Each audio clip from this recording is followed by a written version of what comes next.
Hey there, friends, and welcome back to another 3-Minute Thoughts. My name is Derek, and in the next 3 minutes, we're going to take a look at Numbers chapters 35 as we close out the book of Numbers.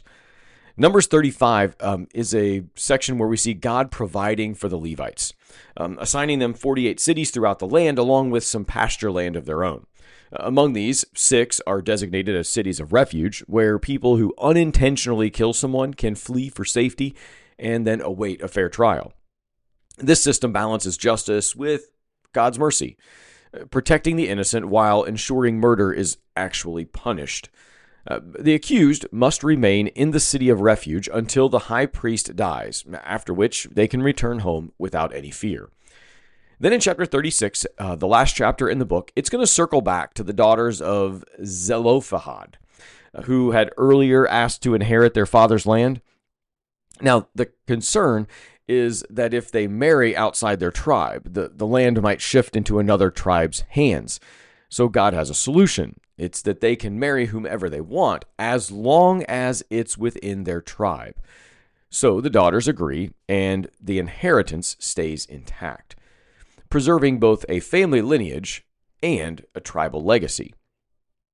These final chapters reflect God's deep concern for justice, order, community, and faithful obedience. Remember, that obedience thing is going to be super key, not just here in Numbers, but throughout the rest of the Old Testament, and quite frankly, into the New as well. So if we were to take a quick overview of the entire book of Numbers, it's a telling of the story of Israel's journey from Mount Sinai to the edge of the Promised Land. It's a book of wanderings and warnings, of promises and discipline.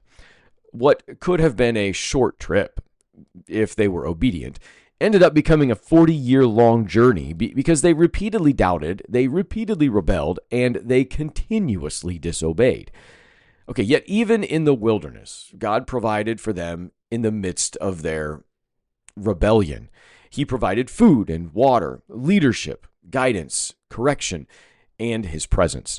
From the census at the beginning of the land, to those land allotments at the end, Numbers reminds us that God is faithful even when his people are not. Numbers calls us today to trust God fully, obey him consistently, and walk forward with courage. He has already prepared the way, but now he leaves it up to us to follow him into that way. Just like the Israelites had to follow God into the promised land, we have to follow God into the promised land of his promises for our salvation. And sometimes that means walking through a bit of a wilderness. That's it for today. Be well, friends.